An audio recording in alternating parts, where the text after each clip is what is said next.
This is Outside the Round with Matt Burrill, a Rowdy podcast. Yeah.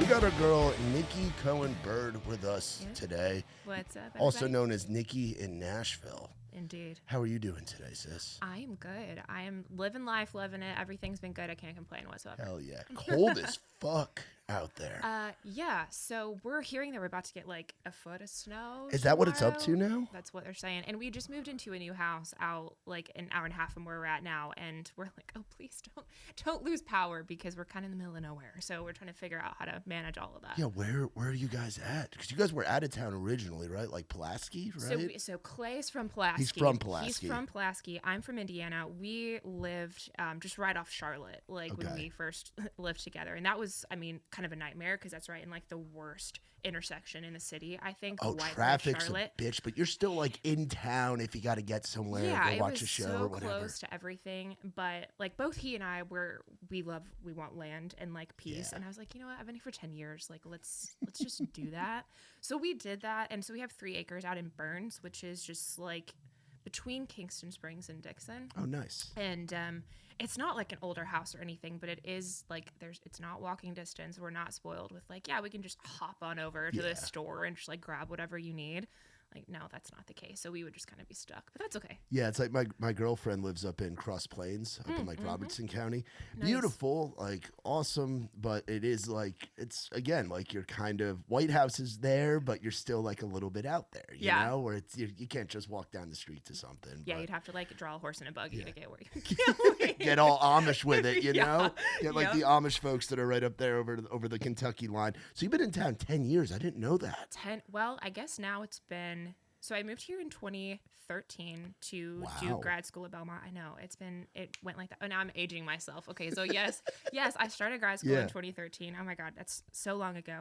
And graduated in 2014. And have been here, I want to say off and on, but I only left for 2 years. Like I was gone from 2018 to about 2020. So right near when COVID started, I moved back.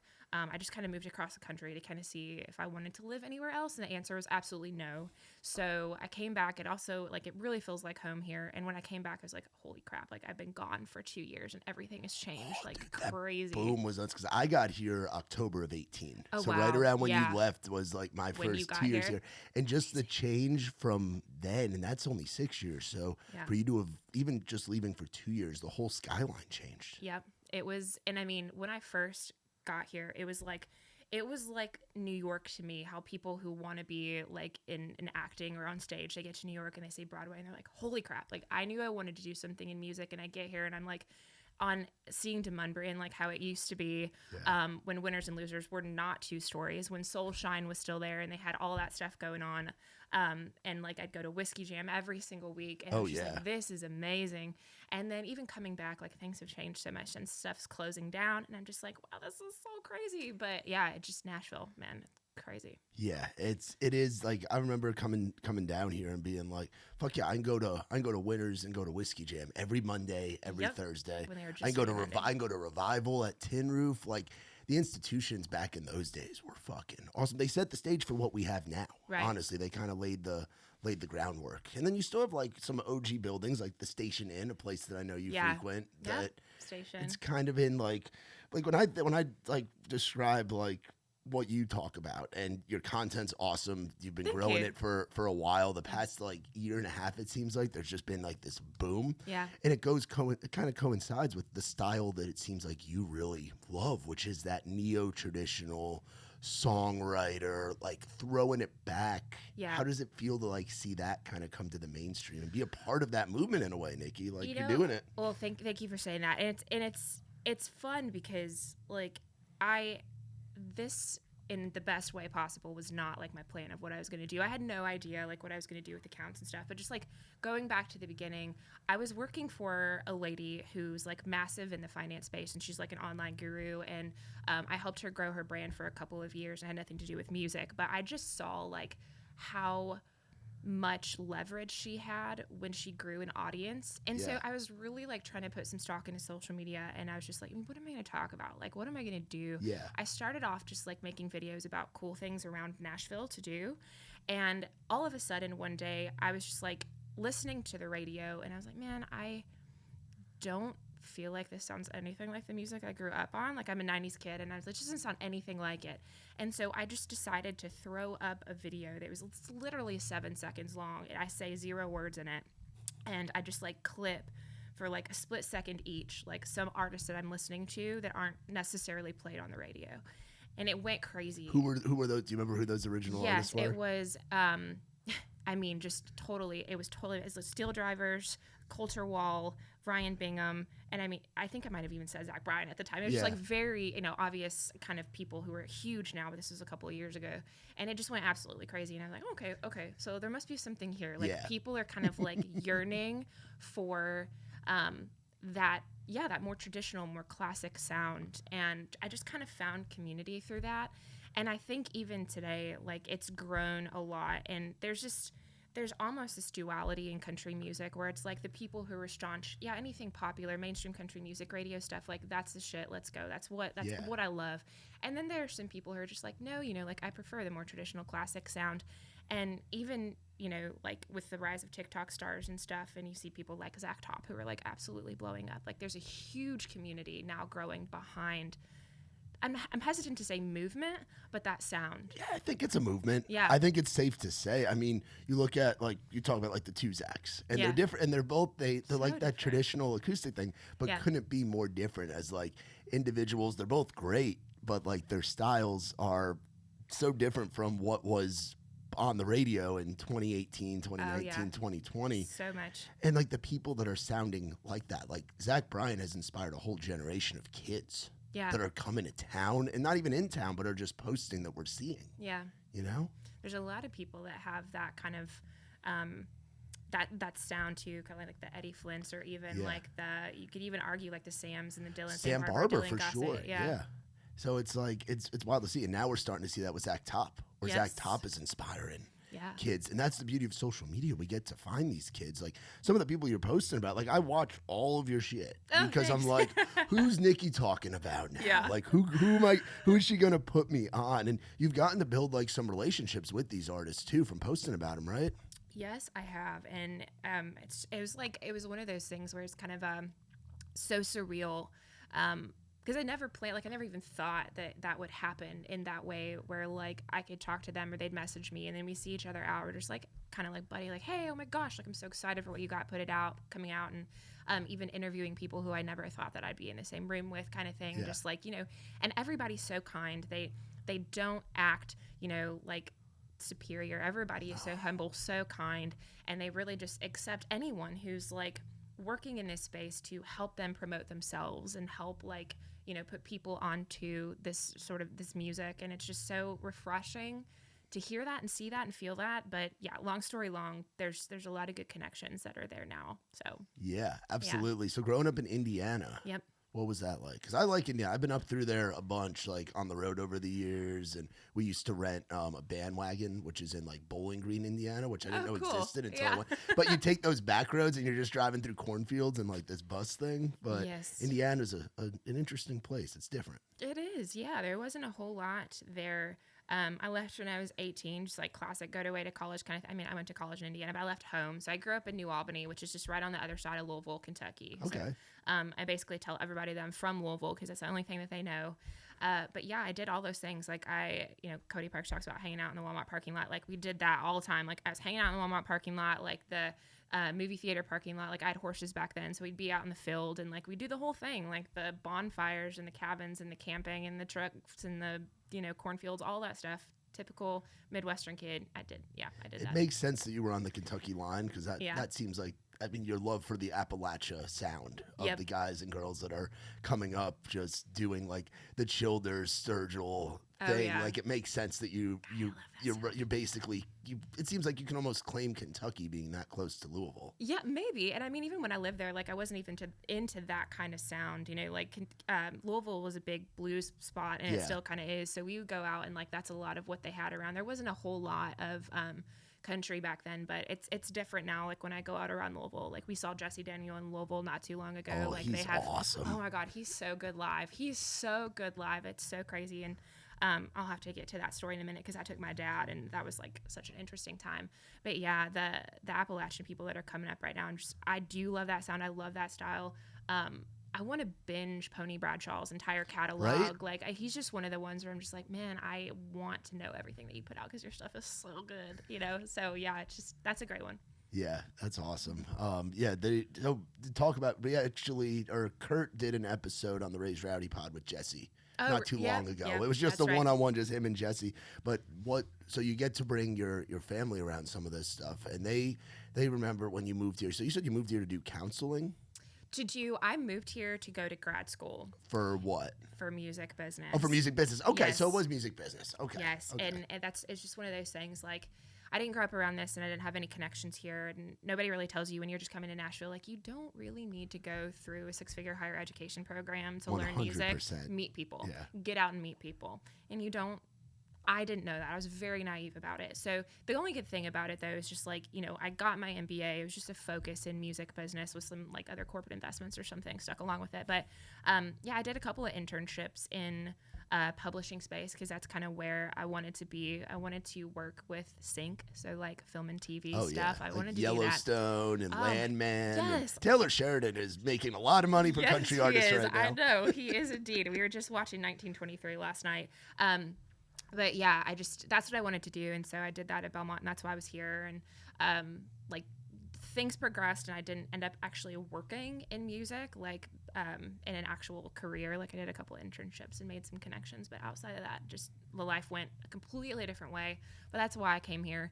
But it's come full circle with like doing this and stuff now. So yeah. So your family knows you as coming down here, loving music and all that. But now to bring them to shows with you where you actually have a friendship with the artist, with the guy or girl on stage. So what was that like with Jesse Daniel and your dad getting to take him to a show?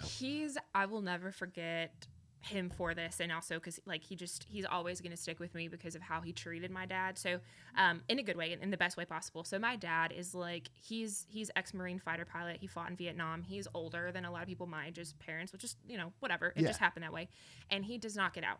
He doesn't really get out. They just hang out at the house, and he just, very simple. He does whatever he wants to do around there. But, he was a big fan of like John Denver, and he watches a lot of like honky talk on YouTube. And I was like, the old stuff. And I'm just like, you would love Jesse. So I got tickets for, I think, one of the venues that is like owned by the same people as the Burrill in Louisville. And it was just like a random Wednesday night, and I drove up to Louisville, and I got him, and we went there. And Jesse was just getting off his like Europe leg tour. Maybe he was in Switzerland or something. And there were probably 10 people in the room. And I was like, what the heck? He's so good. Like, why are there not so many people here? But he put on the same energy, same style show like he would if there's thousands of people in the room. And it was so good. And my dad loved it so much. Like, he doesn't move around very well. Otherwise, he probably would have gotten up and danced. But at the end of the show, he's like, let's go talk to Jesse. Like, let's go meet. So we go up to the table, and he buys, like, I buy a record, and he buys a shirt. And Jesse just like talks to my dad, and he just like thanks him for his service, and he's just like so kind to him. And now my dad just listens to Jesse all the time. He's just like, he is my new favorite artist, and he wears his shirts and he wears his merch all the time. And just like, this is awesome. That was so cool to me to see that. But and guys like Jesse are so good about building diehard fans to where those 10 people in the room are all gonna buy merch, are all gonna know every word to every song. Yes. Like, he does such a good job of like that grassroots approach of like getting to meeting the fans and making those moments. Yes, he does. After the show, which is so freaking important. Yes, it is. Absolutely. I agree so much. And I feel like he does that, like you said, every single time. We just saw him again when he opened for Ben Todd and Lost Dog Street Band at Brooklyn Bowl here in December. And it was the same kind of vibe. Like, he was just so like crowd friendly and just like talking to you, and it's so great. So how many shows did you go to last year? You strike me as someone that goes to a lot of shows, and I'm not just talking about like the showcase things that like we do in town, because like you add in like our stuff or like Whiskey Jam or like writers rounds and stuff, then that adds a lot of shows too. But like ticketed shows or festivals, or just how many do you think you went to last year? All right, let me think for 2 seconds. I mean, by the way, you guys are absolutely crushing it with the live stuff. I'm so excited for you all with what you do, and it's so cool. And I wish I could come to more of that stuff. Like, when you're out of town a little bit and you're busy and you're like, it makes sense why not a lot of people like when you're living in the city and you first move here. Yeah, you go out like every single. I don't go out as much. I feel bad that I don't get down to see Ward do his thing on Broadway, and I don't get to go watch Mark Addison Chandler at with Grindhouse down at 6th and Peabody. Like, I don't get out as much as I used to either. But I'm out 10 nights a month for our stuff. So it's like, I'm still out, but yeah. Yeah, and you got your your festivals and stuff that you do outside of the state and all the things that you're working on. I got off. It's funny. I told my girlfriend, I'm like, yeah, I'm not on the road anymore. But it's like, nope, I'm on the road in the summer. We're going to be gone for however long. So I did a 2024 recap like TikTok video where I posted I think it was really quick clips of like 19 artists from different shows that I was at, and that probably was about a third of the shows that I made it to last year, which is crazy. Yeah, there's something about chasing, like, and I kind of like the idea.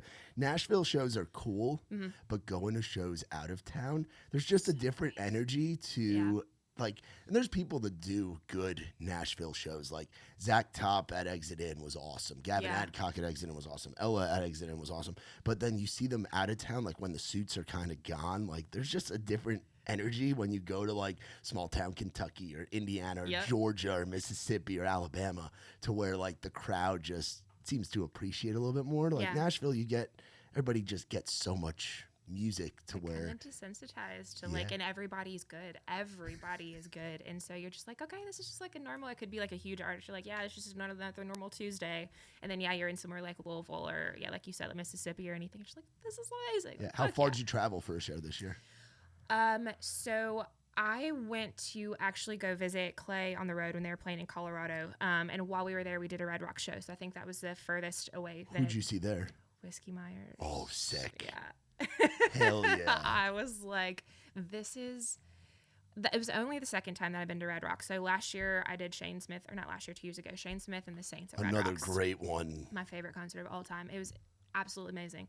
And then last year, it was Whiskey Myers. He had Anderson East and Vincent Neil Emerson open for them, who were both very good. But their show is like massively amazing live, especially at Red Rocks. Like, that sound carries so far, and it was so good. Yeah. And they're another band that's just built a cult following. The Whiskey fans are like die hard, unlike anything else. Oh yeah, and it's like they've been at it for so long. Like I remember like Broken Window Serenade and like the early stuff and just the transitions they've gone through as a band, but they play all of it. Yeah. Which is what's great. All of it. And it was too like a jam session while they were there. I mean, just like they played that rock and roll feel like all night, and just it kind of sucked because it was storming that day, and so it ended a little bit early because like you're out in the elements like at Red Rocks or whatever. So there was a lightning delay, but they had huge energy and just played, like you said, like songs from every era of their catalog, and it was so cool. Yeah, we're getting to see them at Tailgate and Tall Boys this year. Nice. They're headlining in Clinton, Iowa, which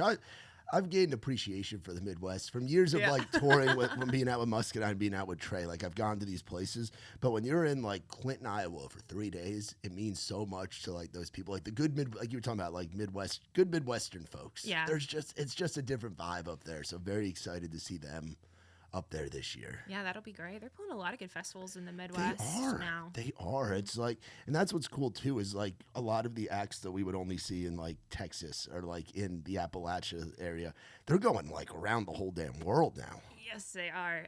Railbird was another one that we went to this past year, and they had a lot of great artists there too. Like they pulled Red Clay up there. They had Dwight Yoakam. Like just that one was a good one too. That's awesome. Hell yeah. Who are some people that you're kind of really vibing with right now? Because you're on. How often are you scrolling social media? Because you're posting on there.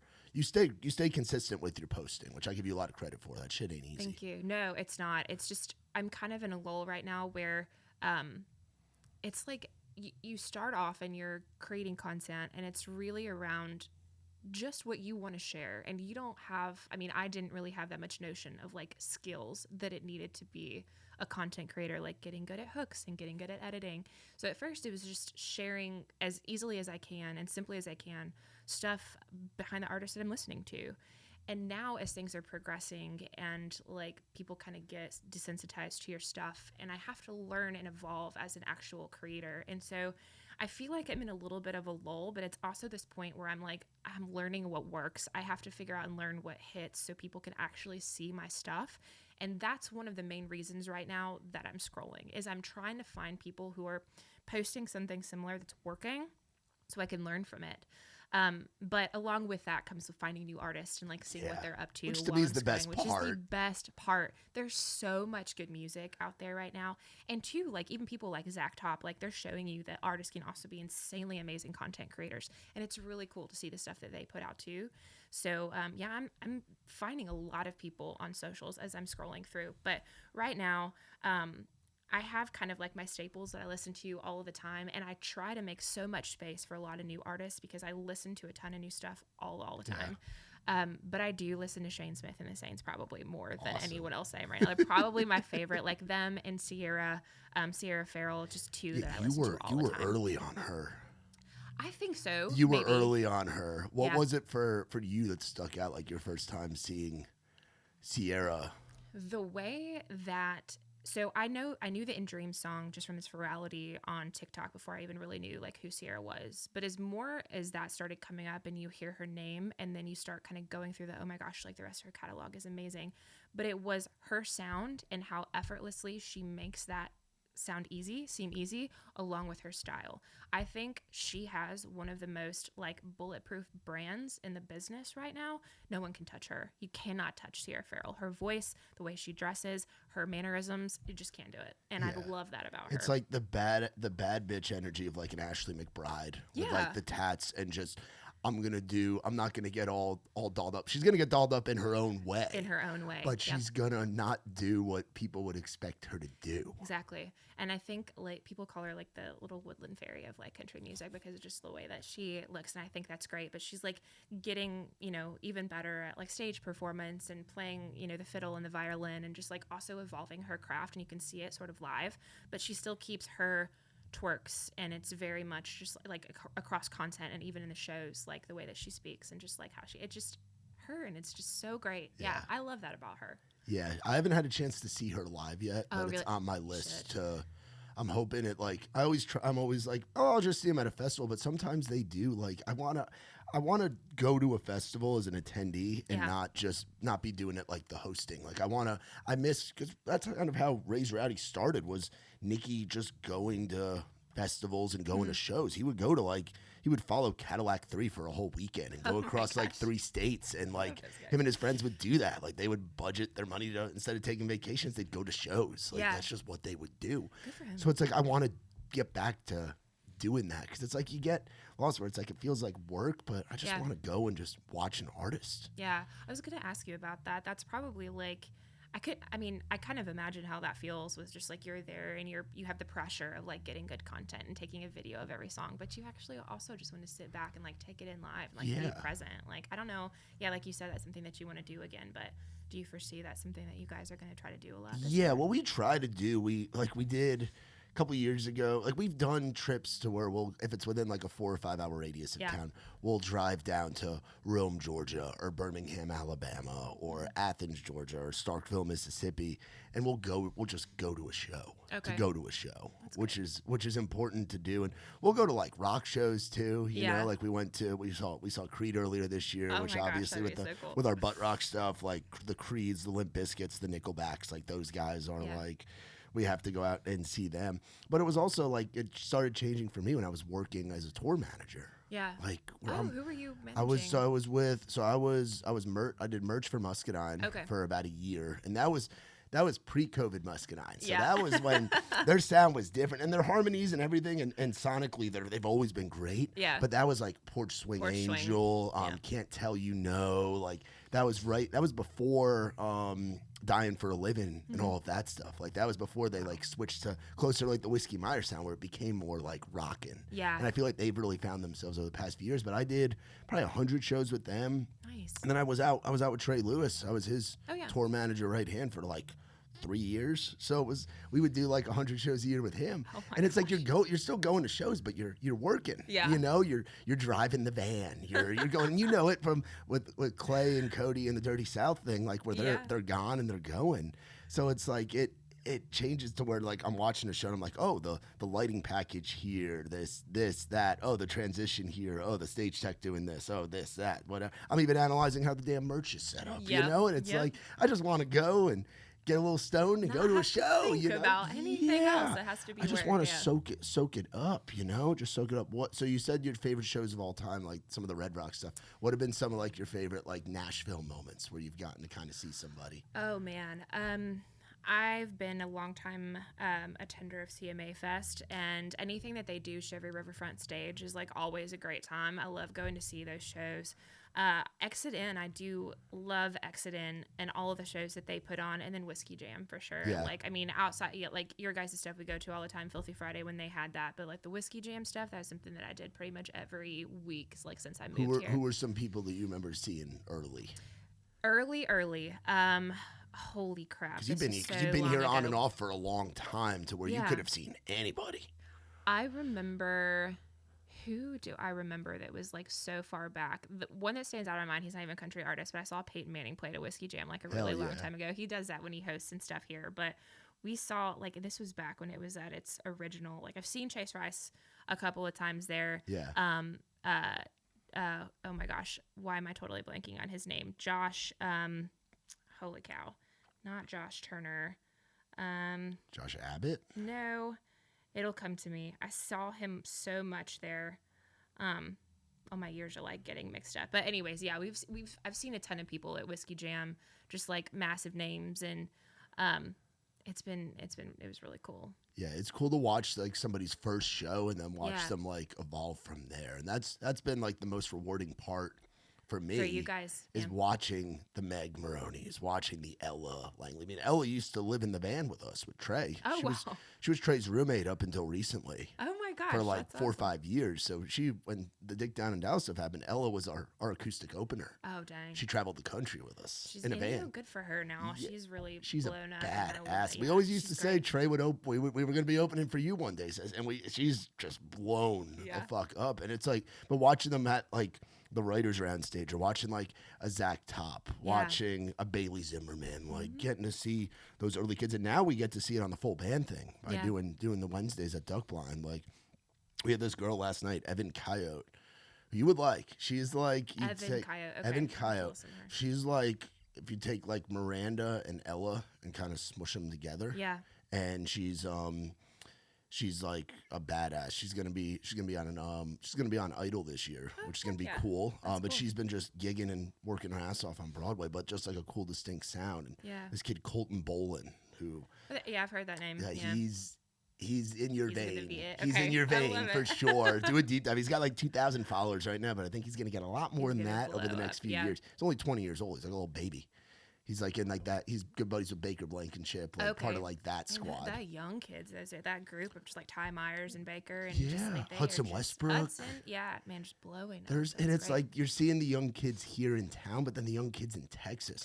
And it's like Texas has their multiple like facets to where there's like you have Hudson and Ty that are very like the mainstream kind of thing. Yeah. But then you have like the rockin' guys that are like following in Co and Treaty Oak and Austin Meade's footsteps. Yeah. Like the Sterling Elzas, the Cole Barnhills. Great. That are just fucking. It's a rock show. Yeah. Like they get put into like the country thing like Co did, but it's like they're rock guys. Yeah. They're fucking rockers on country shows, which is cool. Love that. Yeah, Texas is its own animal when it comes to music. There's so many different styles that come out of there and so many artists, and it's wild. But everybody's good. Have you been out there yet? I went to Austin for a Maripolitan in February. Not necessarily Texas country stuff, but there's a little bit of that around there. I mean, it was like a festival where they had a lot of people play at some of the big, like honky tonks down there, like the big venues. Yeah.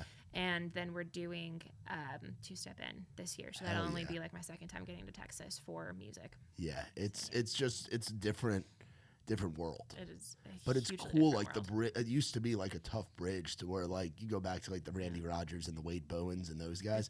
They weren't coming here, but now we get the biggest guys from over there, biggest girls from over there to come over to here, and the Nashville folks are going out there more. Yeah, which is really cool. it's very interesting. And I've been a huge Aaron Watson fan for a really long time. He's so like an OG. good. He was ahead of his time. He was. You think about where he would be right now at the bridge between Nashville to Texas, being even closer. And he's had a great career, and he sells out Yeah.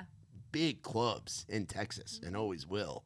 But it's like, yeah, he's fantastic. Randall King, another guy from that world. Yeah. Another guy from that world. Man, I love it. There's so many. Yeah, just like Aaron's been, like you said, he was totally ahead of his time. He's been doing this for like, I don't know, 2 decades, like 20 years now. And I got to interview him last year, and he's just like, man, like, I know it's already been, 20 years, but I feel like I'm just getting started. Like, let's go. It's just like my time. And that's such a cool attitude for, however long you've been doing it. Yeah. How long have you been doing like the interview stuff? Not that long, actually. Probably only a little over a year. My first one I ever did was Tanner Esri, right before he did his Ryman show, and I was so nervous. Like, his PR people just like emailed me, and they were just like, "Hey, like, yeah, he's gonna play. Do you want to come and interview him?" And I was like, "Well, I have no idea what I'm doing. I've never done this before." Like, it was in person, at the Ryman, just like upstairs in a room, and I was like setting up all my stuff, and I was like shaking. I was so nervous. But after that, it got a lot easier. People kind of come to me and ask to be interviewed, and I have a little bit more like leverage to reach out and be like, hey, I would love to get you on like the podcast or like do a Carter session or something like that. But I haven't been doing the long form interviews for that long. Yeah. Who have been some of your favorites? So you said Tanner, you said Aaron. Yeah. Aaron was probably the most surreal because I remember going to a show of his at Exit Inn 10 years ago. Like, it was literally probably a little bit over 10 years ago. And I went with my best friend because her and I were just like obsessed with July and Cheyenne, and we loved Aaron Watson so much. And it came full circle because her and I at that show, man, like you said, he gets off and he talks to all of his fans. So he's another one of those that just does that. Every single show he does that. And he came over to us and he took like one of the most awkward like family photo pictures where you just like wrap your arms around you, put your cheeks together. He did that with both of us. And when I went and interviewed him in Indianapolis, we recreated that and I put it side by side. And I was like, there's no way 10 years ago I would have ever thought that this would happen. Like, I took this picture with him, like being a fan, and now I'm interviewing him. But yeah, that was a really cool one. I talked to Willie Carlisle, last year, and he's one of those people who are just like so intelligent. Like, he's so well spoken, so intelligent when he speaks, and the questions that he asked is just like so thought provoking to you. I was like, man, I'm way out of my league. He's so much smarter than me. Like, I need to kind of get on his level. That one was a really cool one because it was very eye opening.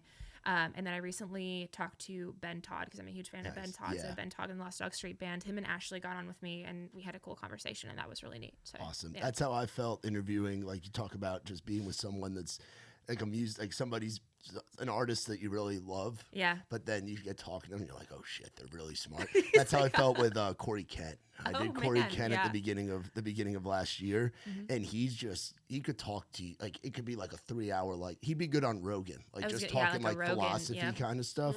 Like, he's just a smart motherfucker. Yeah. Like, he just is plain and simple, like just deep thought. And there's a lot of artists that are like that. Yeah.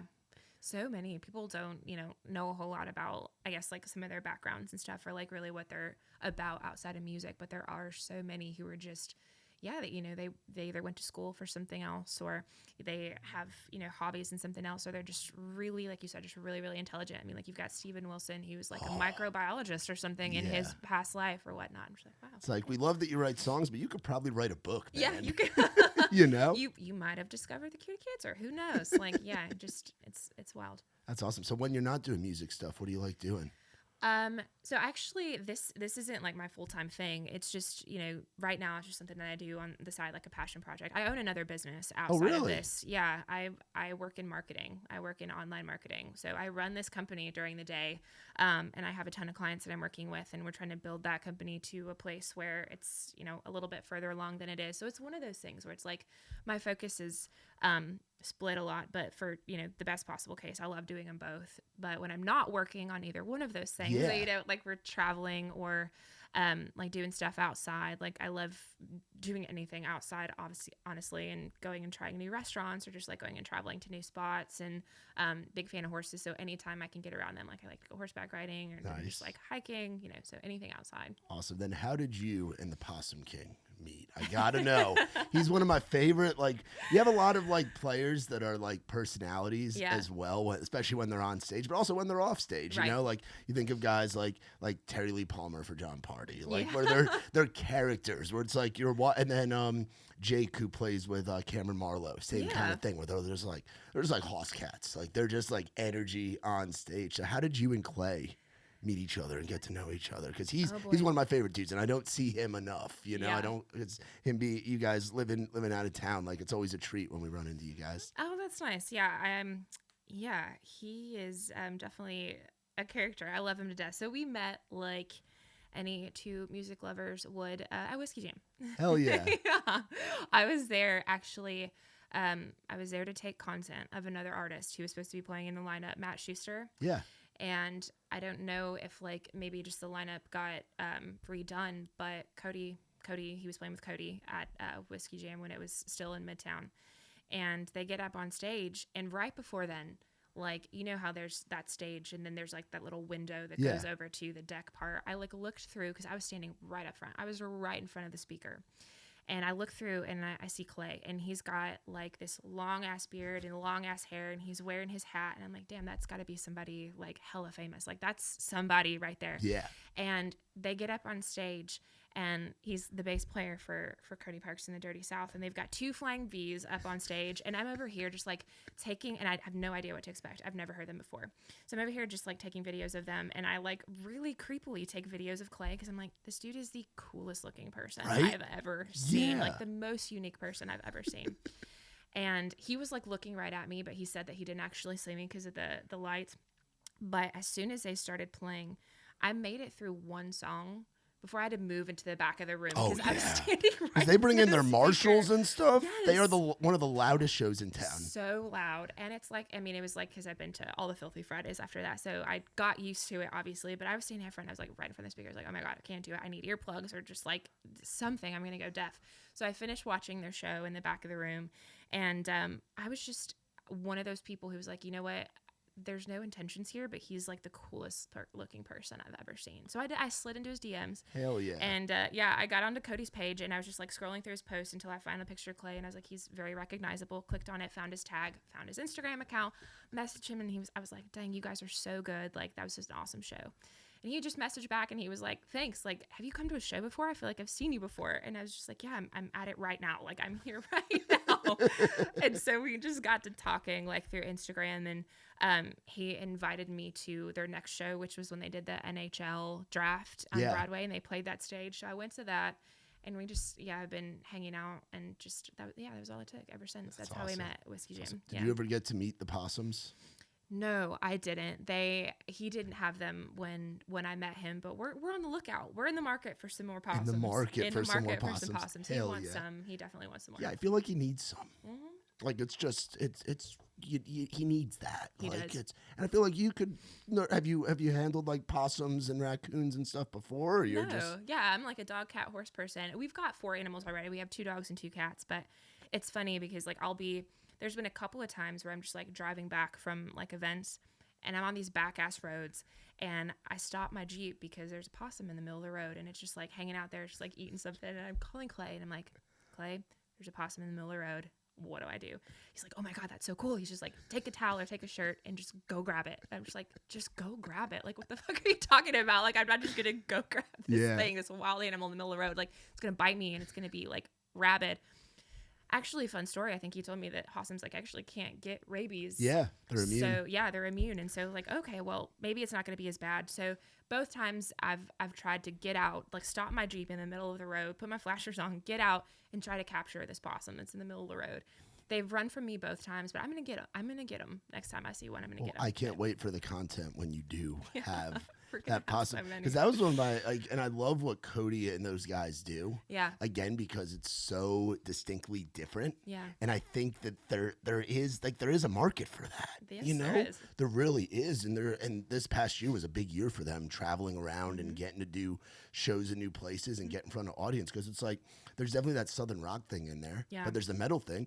But if you're like a big country fan, like you're gonna like still it. Vibe, because they do those mashups. Like he's another one of those artists who are just so good at content. Like they are just, to me, like they're right on that cusp of just like blowing up to their own space. And a couple other people have told me that, and I'm just like, just keep doing exactly what you're doing. It's the most unique kind of like sound I've heard in a long time. Just keep doing it.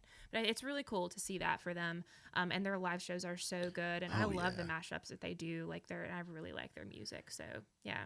Yeah, if you can throw like Johnny Cash and make it into like a metal song and stuff, like it just like, I love watching people's first reaction to them, like out of like people that would just walk into Live Oak for a Filthy Friday, and be and they're just tourists. Like, what did we just walk in? And Johnny Cash, what the heck?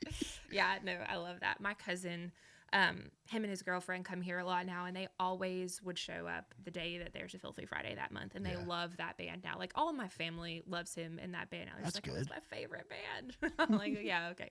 That's awesome. That's awesome. So what are like some goals for this year? So like 2024, looking back, seems to be a pretty good year for you, huh?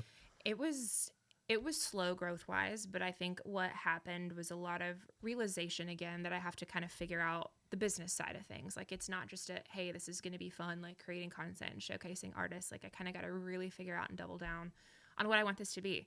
And so 2024 was kind of a lot of planning and making connections. And this year is going to be a lot of execution. So I've got some plans of like doing way more long form stuff. Like I want to get a lot more Carter sessions in, and I want to keep going with the YouTubes and the podcast. And I'm really into like immersive experiences. So I'm trying to find, videographers and people who will like go with me to artists, like just like film them in their everyday life, like, God, a dream would just be to go to Canada with Coulter and just like interview him while he's working on his ranch, or like doing that kind of stuff. I think that'd be super cool. So a lot more long form stuff, and kind of new styles with the short form stuff, is kind of the plan for this year. That's awesome. Yeah. Well, I think sky's the limit. Like, like you said too, it's like 2023 is like seeing, oh shit, I can do this. 2024 is like, oh, I gotta grow it. I gotta adapt. And then this year you take what you learned last year and fucking do it. Yeah.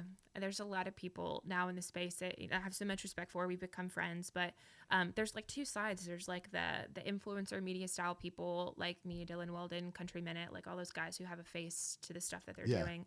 And then traditional media outlets like Country Central, Taste of Country, the ones that just like turn out a lot of news and whatnot. And there's so many coming into this space. And I think it's great because it's just like shining a light on this genre and like doing great distribution and promotion for all of the artists. Yeah. But it's nice to see what they're doing, and there's a space for everybody, and we're just like having a lot of fun doing it. So it's just going to be interesting to see where everybody goes, Yeah. Absolutely. And I think that right now, like country is still, we've had it for a few years now, but it's the cool thing. Yeah, it's now the cool thing. It's the cool thing, and we'll see how long that goes. It's funny, like I've had Grady Smith on here before. And I was he's just like, thinking about Grady. Yeah, and like, Grady's like, cool. Man, it's not. Grady's like, man, I miss it not being the cool thing. I miss it being our thing. But at the same time, like we're having like our Sunset Strip like moment. Yeah.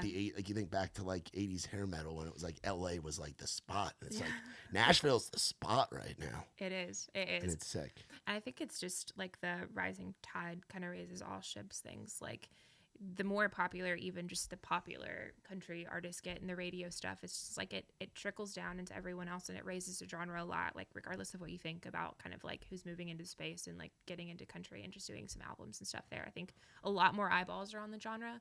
And I really hope to capture that into like lifelong fans, just like people who then discover like the Jesse Daniels and the Sierras after they're fans of like Luke Combs or Lainey, know?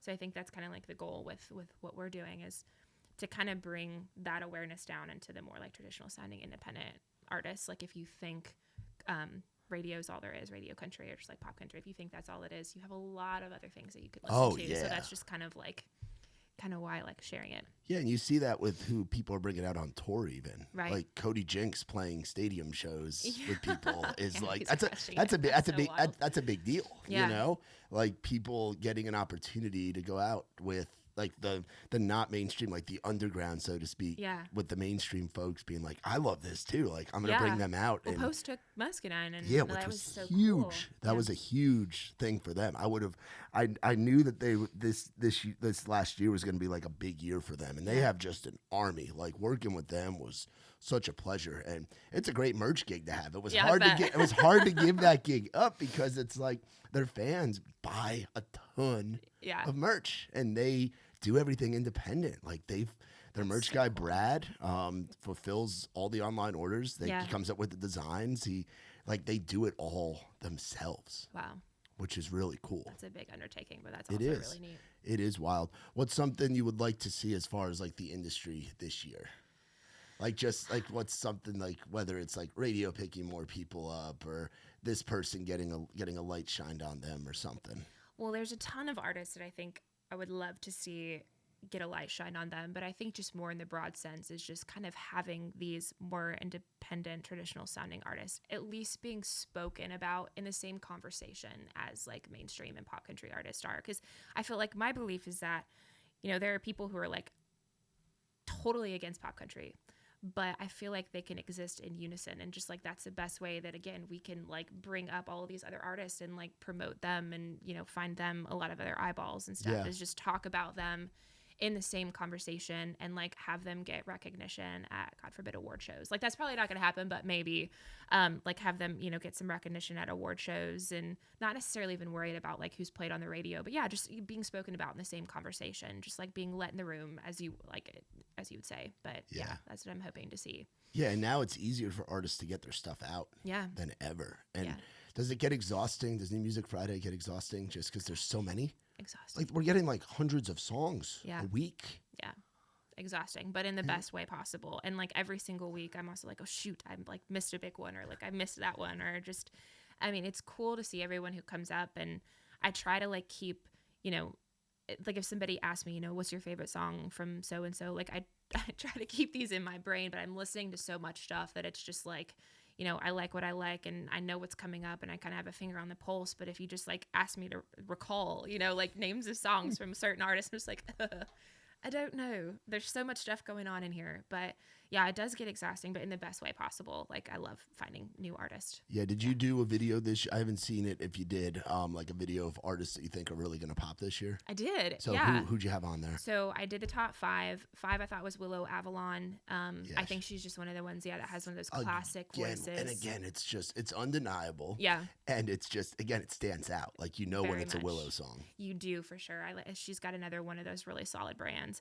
I talked about also Nolene Hoffman. Yep. And Cade Hoffman as well. I think all the people under La Honda are going to do really well. I think a lot of people are wanting that more like Western Plains Prairie sound after Coulter. So them two. Number 2 is Ty Myers. I think being so young and how quickly he grew up. He's like 17. Crazy how young he is. Yeah. I was saying that to my girlfriend, some of our friends the other night. We were riding back to Robertson County from town.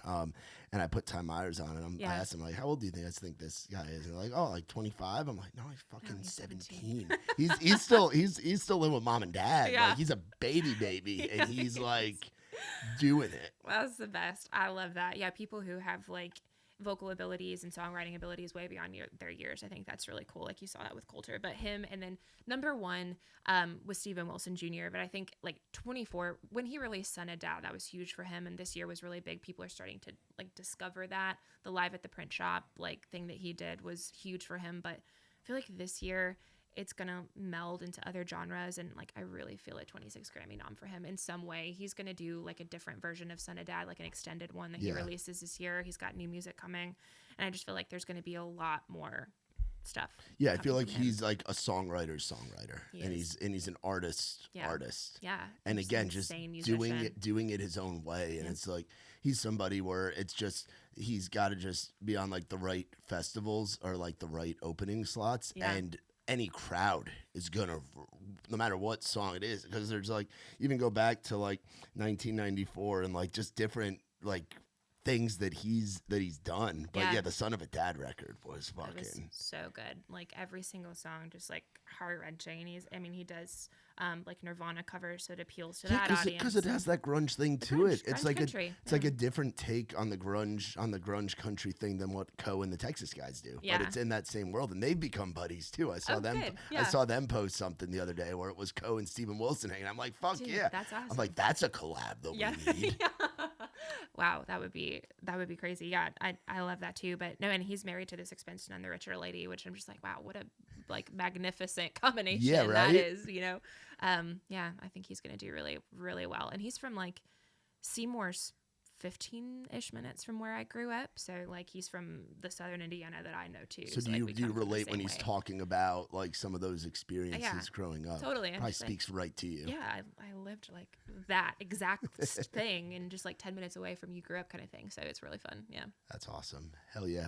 Where are some spots that you like going in town? You said you like to try restaurants and different things, and originally Nikki in Nashville was going to be posting like hyper Nashville kind of things, and it's transitioned to getting the Nashville sound and even the sound outside of Nashville to people, which is awesome. Yeah.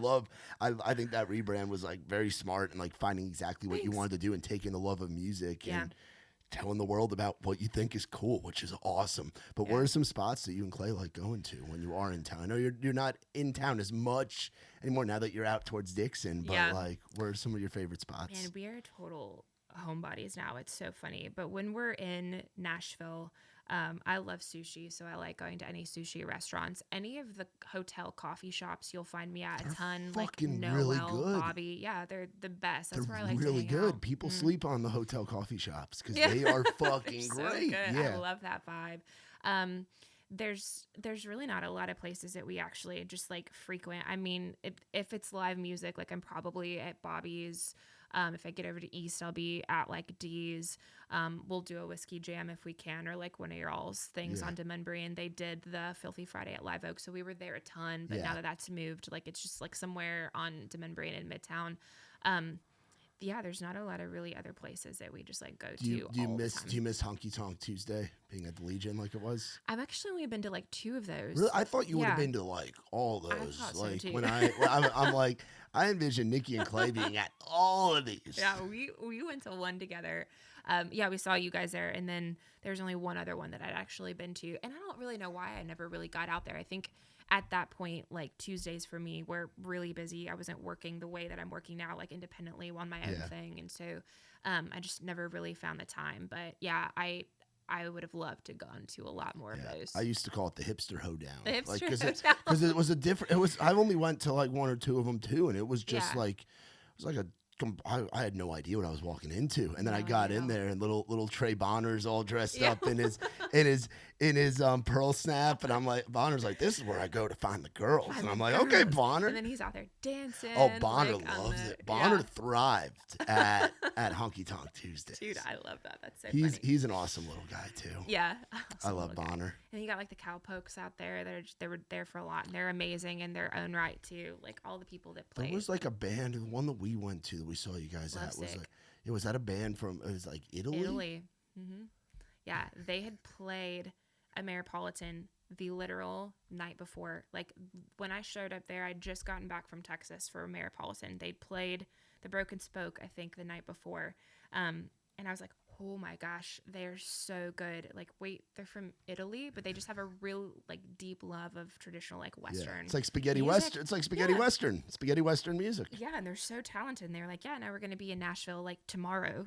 So I was like, you know what? We're going to this. We're going to see this. And again, they were just really good. Yeah, that's awesome. Yeah. Hell yeah. Again, it's country is like worldwide now. It is. It's crazy. It's so, I love it. It's great. Yeah. That's awesome. Has a lot of good stuff out of it. That's awesome. Well, we love what you're doing. Thank you. Happy to thank you for wearing the hat and being being a friend of the family. And we love you and Clay. And anytime that we see you guys out in town, and hopefully we get to see each other at a show soon. Yeah, like a show, you know, not just one of our like things that we do during the week, but like a real like ticketed show. Yeah. And like go to a concert with you guys. That'd be great. Well, we'll let us know when you're going to stuff, and we'll let you know when we're going to stuff. We've got tomorrow night. I mean, obviously, I don't know what you guys do, but Gabriella, she's going to be at Fox and Lock. So I'm definitely going to go see that because she's one of the ones that's like blowing up right now. Yeah, but we'll definitely make something happen. I think that would be great. That'd Yeah, be we awesome. love what you guys are doing too. Hell so. yeah. Well, people can follow you, Nikki in Nashville. Yep. And it's the same on Instagram, TikTok, all the YouTube, spots. everywhere. Yep. Hell yeah. Awesome. Well, y'all be sure to check out our girl, Nikki Cohn-Byrd. Nikki in Nashville. Yes. What'd you think of the Surfside? Dude, this is delicious. Dangerous. It is dangerous. Yeah. I'm not a huge iced tea person, but I like this. They also make a lemonade. Okay. So if you prefer lemonade, they have a lemonade, a green tea, Oh, shoot. a half and half, flavored lemonades, a peach tea. They have all kinds of stuff. But their motto is no bubbles, no troubles. And that's kind of what's great about it because there's not the carbonation. There's no carbonation. And people will take those and put them over a cup of ice and Okay. drink them like a glass of iced tea. Nice. So we'll send you home with a 4-pack of those That's for a you and perfect Claire. Floribama experience. It is. Oh, we got to talk about that real quick. The Floribama. The Floribama. Yeah. What a time that was. That was a great experience. I don't quite remember every bit of Yeah. it. But yeah, like they did back-to-back nights of 4-hour sets at Floribama. And I was telling him, like, it's so funny. I went to Hanover College in Indiana for college, and every single year for spring break, that entire campus, it's very small, but we would all migrate to Gulf Shores for spring break. Oh, so you're familiar with it. Oh my Okay. gosh, we would tear that place up when I was in college, and it even looks different now when we went to see you guys there. It wasn't last September; it was the September before. Yeah, you were at Bama Bash 1. Bama Bash, yeah, the first one. Yeah. Yeah, with Cody and them, and they did the 2 4-hour sets back to back, and we hung out on the beach during the day and came to whatever you guys were doing, and like that was super fun too, just like being down there. It's like adult spring break. It's adult spring break with tons and tons of great music. And it was fun. Yeah, I love the Floribama. We're hoping to do it again this year, so we'll let you know when we're gonna be down there. It'll be sometime in the fall, but it's a lot of fun. It's just like you build that kind of like fellowship of like all the writers that come down there with us, and they get to enjoy the beach. It's the best beaches in the world too. I think beaches, and it's not super crowded. It was so funny. Everybody who like worked in the artist housing, like that big building behind on the other side of the street, the bunkhouse, they would all come up and like they were talking about all these artists that would stay there and work there, and like a bunch of people who were like super fans of Taylor Honeycutt, and like they worked with her and all that kind of stuff. And I was like, oh, this is so cool, you know. But a lot of history down there. Lots of history. A lot of history down there. We're looking forward to making more memories. Well, Nikki, thank you so much for coming on and making the drive out here before the snow. Hopefully, we're not all snowed in. I got a shovel in my truck ready to go. There you go. And that's all you need. Looking forward to building snowmen with my girlfriend and her little girl. She's all her 6-year-old daughter is like, can we build a snowman tomorrow? I'm like, this is literally frozen. Yes, we can build a I'm gonna teach you how to throw a proper snowball. We're gonna be make a proper snowball, yes. do a proper snow angel, all the things. Yes. Yeah, get some sleds and we got one for her. She's gonna be going down that hill flying around. I'm sure we'll be posting some videos of that. But thank you so much for joining us and coming on. Great. Yeah, hell yeah. absolutely. Well, y'all be sure to check out our girl Nikki in Nashville. Also check out our friends from Surfside, vodka lemonade, vodka iced tea, no bubbles, no troubles. Go surfing with us. And for more on us, visit raisedrowdy.com. For my girl Nikki, I'm Matt Burrill. This has been Outside the Round. See you guys. I ain't never been the kind for staying in one place for too long. I ain't never been the best at saying I love you to a girl I love. Only got a couple tricks on my sleeve. They usually just make them leave. So if you know